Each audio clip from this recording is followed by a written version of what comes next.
Bonjour à tous. Dans ce deuxième volet consacré aux métadonnées, nous allons parler des mots-clés. De nouveau, encore pas mal de choses à dire. Alors, contrairement à ce que je vous ai annoncé dans le premier volet, nous verrons les fonctions de recherche non pas dans cette vidéo, mais dans ce troisième volet consacré à cette série. Débutons sans plus tarder avec le sujet qui nous occupe.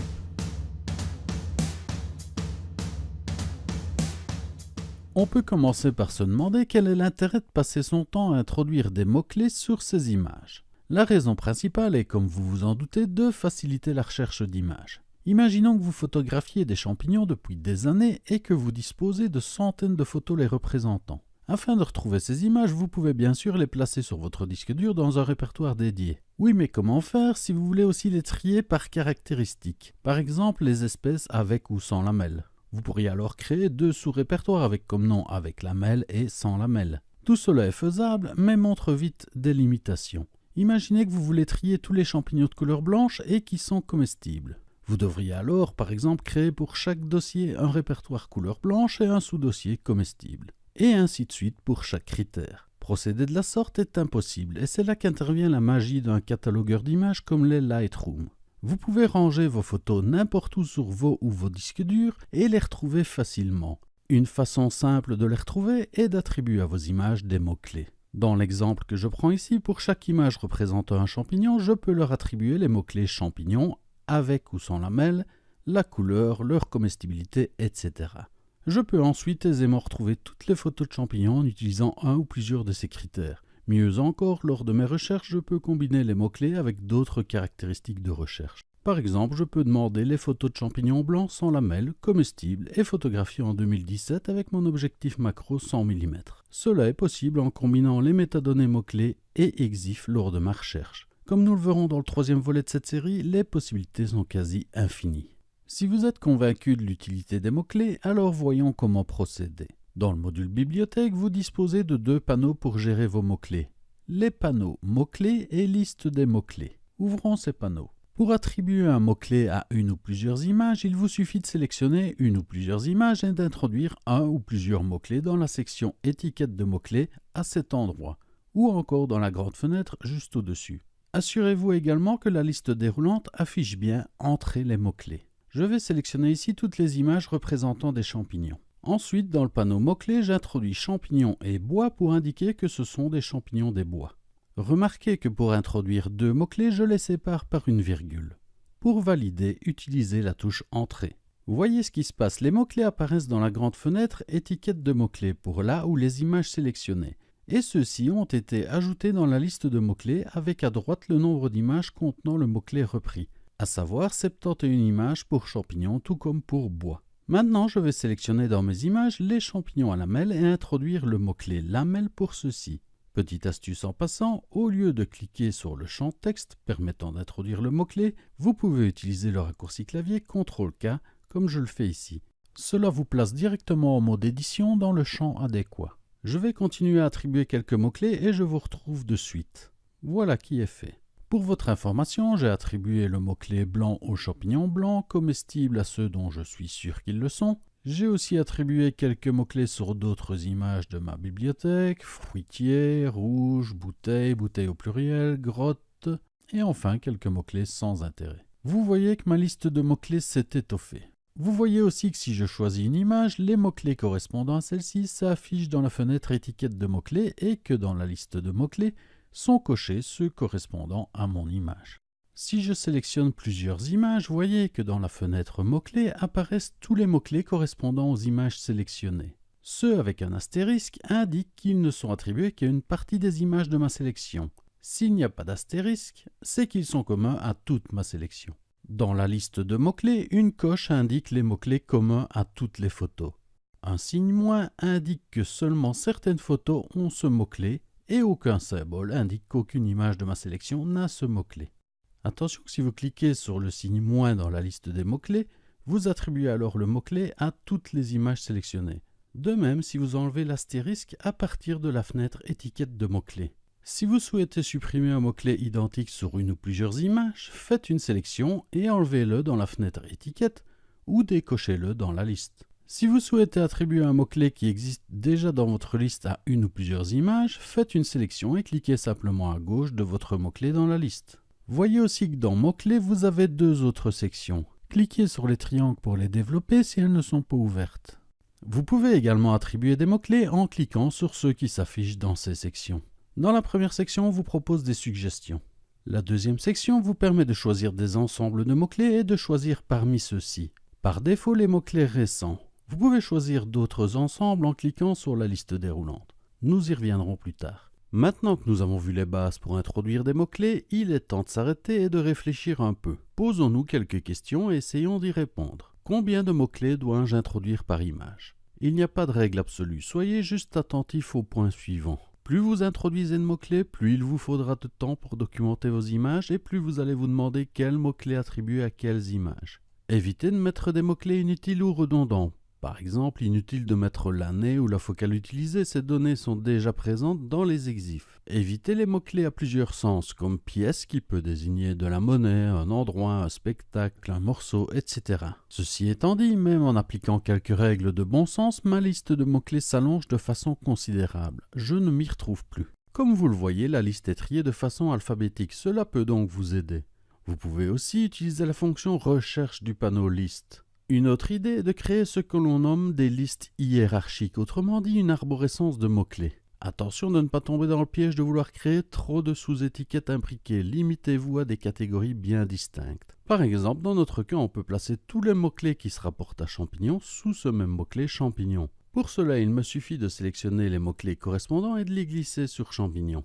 Imaginons maintenant que je veuille décrire des voitures. Je peux par exemple créer une catégorie objet avec à l'intérieur transport et à l'intérieur automobile. Pour ce faire, je peux taper comme mot-clé automobile inférieur à transport, inférieur à objet ou si je préfère objet supérieur à transport, supérieur à automobile. Les signes inférieur et supérieur sont utilisés pour introduire des mots-clés nommés enfant, imbriqués dans des mots-clés nommés parent. Ici, automobile est l'enfant de transport qui est l'enfant de objet. Objet, quant à lui, est parent de transport qui est lui-même parent de automobile. Vous ne voyez que automobile, mais les mots-clés transport et objet sont bien associés à l'image. Pour les voir, cliquez dans la liste déroulante sur les mots-clés et mots-clés parents. Maintenant, en introduisant le mot-clé automobile sur une image, vous affectez aussi automatiquement les mots-clés transport et objet. Voilà qui est pratique, j'attribue 3 mots-clés en une opération. Vous pouvez créer une étiquette via la liste de mots-clés. Cliquez sur le plus en haut de la liste. Ou alors cliquez droit sur un de vos mots-clés et choisissez créer une étiquette de mots dans 3 petits points. Pour créer une étiquette à la racine de l'arborescence ou dans votre mot-clé pour créer une sous-catégorie à partir du mot-clé sur lequel vous avez fait un clic droit. Ici, j'ai cliqué droit sur transport et je choisis créer dans transport. Une boîte de dialogue s'ouvre. Plusieurs options sont disponibles. On vous demande d'entrer le mot-clé. Pour mon exemple, j'inscris bateau. Si vous le souhaitez, vous pouvez introduire des synonymes. Ici, je vais introduire navire et embarcation. Dans les options, vous pouvez choisir d'inclure ou non ce mot-clé à l'exportation. Utile si vous créez des catégories conteneurs qui n'ont pas pour vocation d'être utilisés comme mots-clés. Vous pouvez aussi choisir d'exporter ou non les mots-clés parents et encore d'exporter ou non les synonymes. Ensuite, à vous de dire si ce mot-clé se réfère à des personnes. Nous ne couvrirons pas cet aspect ici. Enfin, on vous demande si vous souhaitez placer ce mot-clé dans transport et si vous souhaitez attribuer le mot-clé aux images sélectionnées. Une fois vos choix effectués, cliquez sur Créer. Si je souhaite introduire plusieurs autres catégories sous transport, je peux cliquer droit sur ce mot-clé et choisir Placer les nouveaux mots-clés dans ce mot-clé. Ensuite, je clique sur le plus pour chaque mot-clé que je veux introduire. Je clique donc sur le plus, j'introduis train et je fais Entrer. Pareil pour avion et moto. Comme vous le voyez, c'est assez rapide. Un petit symbole point à droite de transport indique que tous les mots-clés créés sont placés sous ce dernier. Faites donc bien attention ensuite de décocher cette option. Maintenant, une petite remarque sur les hiérarchies. Tous les logiciels ne comprennent pas les hiérarchies. Si vous travaillez avec d'autres logiciels que Lightroom, premièrement, assurez-vous que vos métadonnées seront bien visibles en externe, voir la vidéo précédente. Deuxièmement, sachez que Lightroom exportera une liste de mots-clés avec et sans hiérarchie.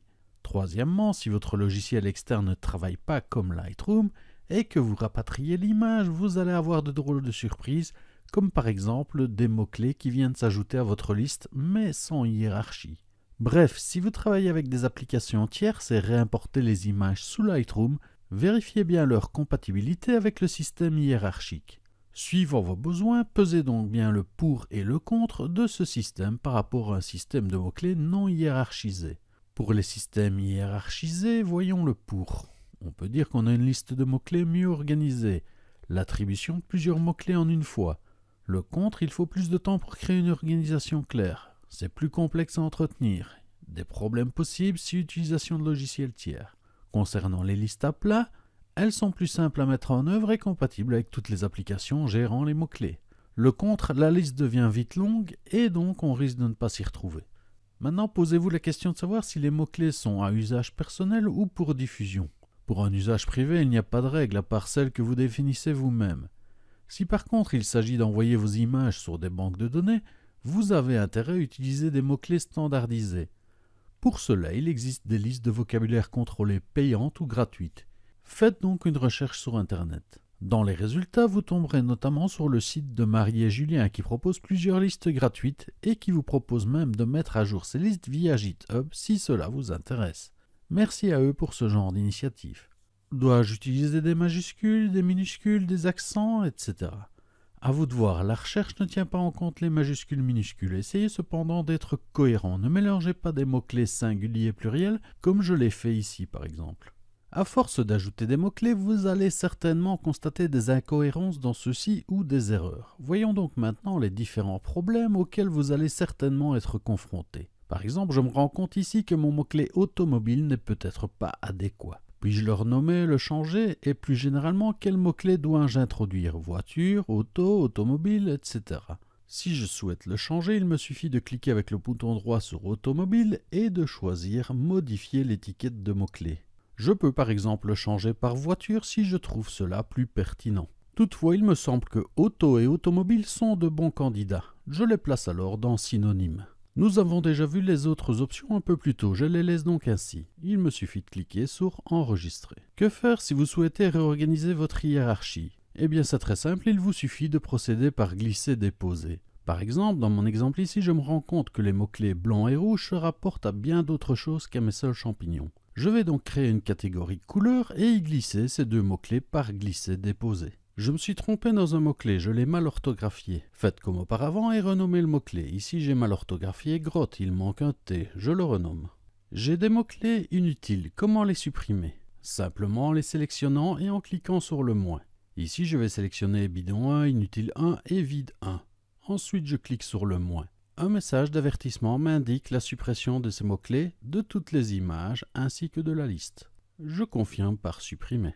Si je sélectionne toutes les photos de mon catalogue en allant dans Catalogue, toutes les photos, et que je sélectionne toutes mes images à l'aide de CTRL A, je constate que j'ai des mots-clés qui ne sont pas utilisés. Comment puis-je les supprimer? Comme vous le voyez ici, plusieurs mots-clés sont inutilisés. Soit vous faites comme avant en les sélectionnant et en cliquant sur moins, mais il y a cependant beaucoup plus simple. Pas la peine de sélectionner quoi que ce soit. Il suffit d'aller dans le menu Métadonnées et de cliquer sur Purger les mots-clés non utilisés. Voyez le résultat. Poursuivons. J'ai plusieurs mots-clés redondants et je veux les regrouper en un seul. J'ai par exemple ici des images avec le mot-clé bouteille au pluriel et au singulier. Je souhaite que toutes soient dans bouteille au singulier. Je sélectionne d'abord les images avec le mot-clé non désiré, ici bouteille au pluriel. Pour cela, rien de plus simple. Il me suffit de cliquer sur la flèche à droite du nombre d'images concernées par le mot-clé bouteille. Cela affiche toutes vos images correspondantes. Ici, suite à l'opération précédente, elles sont déjà toutes sélectionnées. Je vais faire comme si ce n'était pas le cas en cliquant pour désélectionner toutes mes images. Ensuite, je les sélectionne toutes à l'aide du raccourci clavier CTRL A et je leur attribue le mot-clé bouteille au singulier. Il me suffit ensuite simplement de supprimer le mot-clé bouteille au pluriel. Je le sélectionne et je clique sur moins. Une fenêtre d'avertissement m'indique que ce mot-clé va être supprimé de la liste. Il m'indique aussi le nombre de photos concernées par ce mot-clé. Je confirme en cliquant sur supprimer. Nous avons déjà vu pas mal de choses, mais allons encore un peu plus loin. Comme vous avez dû le constater, créer une liste de mots-clés via cette interface est assez pénible. Il existe cependant une autre façon de procéder. Je peux par exemple utiliser un éditeur de texte basique, y créer ma liste de mots-clés et ensuite l'importer. Respectez juste les règles suivantes. Utilisez un logiciel qui ne formate pas le texte, c'est-à-dire sans mise en page et qui peut encoder le document en Unicode UTF-8. Pour ma part, je vais utiliser Notepad++, un logiciel gratuit sous Windows. Pour Mac, je ne connais pas ce qui existe, n'hésitez donc pas à le mentionner dans les commentaires de la vidéo pour informer les utilisateurs Mac. Dans mon logiciel, je m'assure dans le menu Encodage d'être en UTF-8. Il me suffit ensuite d'entrer les mots-clés et d'appuyer sur Entrée après chaque mot-clé. Pour faire une hiérarchie, il suffit après le premier mot parent de faire Entrée et ensuite Tabulation pour entrer le premier enfant. Entrée et tabulation si un second enfant est nécessaire, etc. Placez vos mots-clés suivant les tabulations pour qu'ils soient hiérarchisés comme je l'ai fait dans l'exemple ici. Maintenant, laissez-moi vous montrer le petit fichier que j'ai réalisé pour la vidéo. Remarquez deux choses. J'ai utilisé des crochets pour ne pas inclure les mots type de photographie et lieu à l'exportation. En effet, je considère ces mots comme des conteneurs, il n'est donc pas utile de les exporter. De plus, je mets ces mots-clés en majuscules pour me souvenir qu'ils ne seront pas exportés et que je les considère comme des conteneurs. Je place aussi le symbole underscore devant le nom pour qu'ils apparaissent en haut de ma liste de mots-clés sous Lightroom. Les accolades me permettent d'assigner des synonymes aux mots-clés. Par exemple, je mets Leuk comme synonyme de Liège.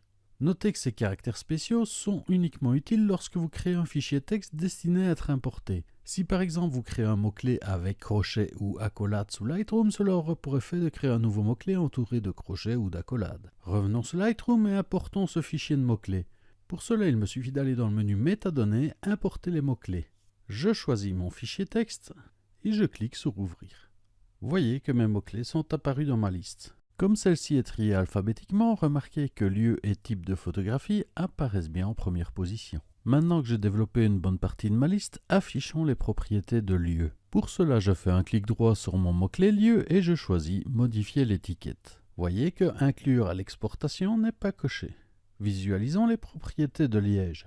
Voyez que j'ai bien le synonyme Leuk. À présent, voyons le panneau Ensemble de mots-clés qui se situe dans le panneau Mots-clés. Pour attribuer des mots-clés rapidement et efficacement à vos images, Lightroom vous propose différents ensembles de mots-clés. Nous l'avons évoqué brièvement plus tôt. Par défaut, Lightroom vous propose un ensemble de mots-clés composé des mots-clés récents. Vous pouvez aussi utiliser un des trois autres jeux de mots-clés présents prédéfinis, à savoir mariage, photographie de portrait et photographie en plein air. Chacun des ensembles peut contenir jusqu'à 9 mots-clés. Il suffit de cliquer sur un de ces mots-clés pour l'attribuer directement à la ou les photos sélectionnées. C'est donc très rapide. Lorsque vous voyez un mot-clé de couleur blanche, c'est qu'il est attribué. Ceux en grisé ne le sont pas. Pour attribuer un mot-clé rapidement, vous pouvez utiliser la touche Alt. Lorsque vous la maintenez enfoncée, vous voyez un chiffre apparaître à gauche du mot-clé. Vous pouvez donc facilement attribuer un mot-clé en maintenant Alt enfoncé et ensuite en appuyant sur le chiffre correspondant au mot voulu. Par exemple, ici Alt 1 attribue le mot-clé rouge à la photo sélectionnée. Appuyez successivement sur Alt 0 pour changer d'ensemble de mots-clés. Tout ceci est utile pour taguer une suite de photos sans utiliser la souris. Sélectionnez la première image, choisissez au besoin votre ensemble de mots-clés à l'aide de Alt 0 et attribuez le mot-clé à l'image sélectionnée. Ensuite, appuyez sur la flèche droite pour passer à la photo suivante et continuer ainsi. Cette technique est utile pour attribuer des mots-clés uniques. S'il s'agit d'attribuer les mêmes mots-clés à toute une série de photos, faites une sélection de la série et attribuez les mots-clés pour toutes les images. Combinez les deux méthodes pour plus d'efficacité. Évidemment, pour que les mots-clés soient intéressants, vous pouvez créer de nouveaux ensembles de mots-clés. Pour cela, allez dans la liste déroulante et cliquez sur Modifier l'ensemble. Une fenêtre avec les 9 mots-clés de l'ensemble actuel s'affiche. Effacez-les en les sélectionnant en appuyant sur Supprimer ou Retour arrière. Ou encore, une fois sélectionnés, entrez directement votre mot-clé. Vous voyez que Lightroom vous propose des suggestions dès que vous commencez à introduire un début de mot-clé qu'il reconnaît. Vous pouvez bien sûr attribuer des mots-clés qui n'existent pas encore. Ils seront ajoutés à votre liste de mots-clés dès lors que vous l'attribuez à une image. Je vais donc ici créer un ensemble champignon avec les mots-clés qui m'intéressent. Champignons, toxiques, lamelles, tubes, comestibles, bolets à déterminer. Une fois satisfait, je clique sur la liste déroulante et je choisis Enregistrer les paramètres actuels en tant que nouveau paramètre prédéfini. Ici, je lui donne le nom champignon. Et je clique sur Créer. Ici, je constate que j'ai mal orthographié toxique. Je corrige et je clique sur Modifier. Attention toutefois qu'en faisant cela, vous ne sauvegardez pas votre ensemble. Vous créez un nouvel ensemble nommé champignon avec entre parenthèses modifié. Vous auriez dû passer par la liste déroulante et choisir Mettre à jour le paramètre prédéfini champignon. Mais comme vous le voyez, vous pouvez aussi le faire ici. Je clique donc sur Mettre à jour. Maintenant, je vais créer un ensemble couleur avec celles qui me conviennent. Rouge, blanc, noir, vert. Et ensuite, je le nommerai couleur. Une fois vos mots-clés rentrés, attention de ne pas cliquer sur Modifier, mais de bien aller dans la liste déroulante et choisir Enregistrer en tant que nouveau paramètre prédéfini. Ensuite, donnez-lui un nom. Ici, comme je l'ai dit, je vais choisir Couleur. Cliquez sur Créer et fermez la fenêtre. Si je retourne dans ma liste déroulante, vous constatez que j'ai deux nouveaux ensembles, champignons et couleurs. Dans ce menu, remarquez également que vous pouvez renommer l'ensemble sélectionné ou encore le supprimer. Avec tout ce que l'on vient de voir, voyons comment attribuer rapidement des mots-clés à nos images. Tout d'abord, je sélectionne tous les champignons ici présents et je vais effacer tous les mots-clés s'y rapportant dans la fenêtre Étiquette de mots-clés. Regardez que si je sélectionne un champignon, il n'y a plus de mots-clés attribués. Maintenant, voici comment attribuer facilement les mots-clés à une série d'images. Je sélectionne à nouveau tous les champignons de cette série. Ensuite, si je ne suis pas sur le bon ensemble de mots-clés, j'en change en appuyant sur Alt plus 0 jusqu'à obtenir l'ensemble voulu. Ici, je suis déjà sur champignon, donc c'est bon. Maintenant, je choisis le mot-clé bois, qui est un mot-clé commun à toute ma sélection. Comme champignon est un enfant, il est ajouté automatiquement. Ensuite, je clique sur la première image et je tag à l'aide de Alt plus le chiffre correspondant au mot-clé souhaité. Ici, Alt plus 9 pour attribuer le mot-clé tube à mon image. Remarquez que les mots-clés sont disposés comme s'ils se trouvaient sur les chiffres du pavé numérique de votre clavier. Si je souhaite attribuer une couleur, je change d'ensemble avec Alt 0 jusqu'à obtenir l'ensemble couleur. Manifestement, j'ai ici un bug. Alt 0 ne donne rien. Je vais quitter Lightroom et le relancer. Voilà qui est fait, je teste Alt 0 et ça fonctionne beaucoup mieux. Je reste donc sur couleur et je choisis le rouge.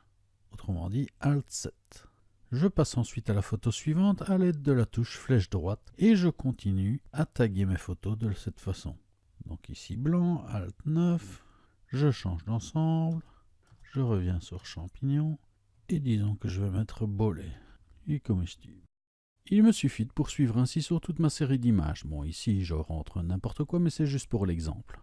Si vous maîtrisez le clavier et les raccourcis, c'est la méthode la plus rapide pour attribuer des mots-clés aux images.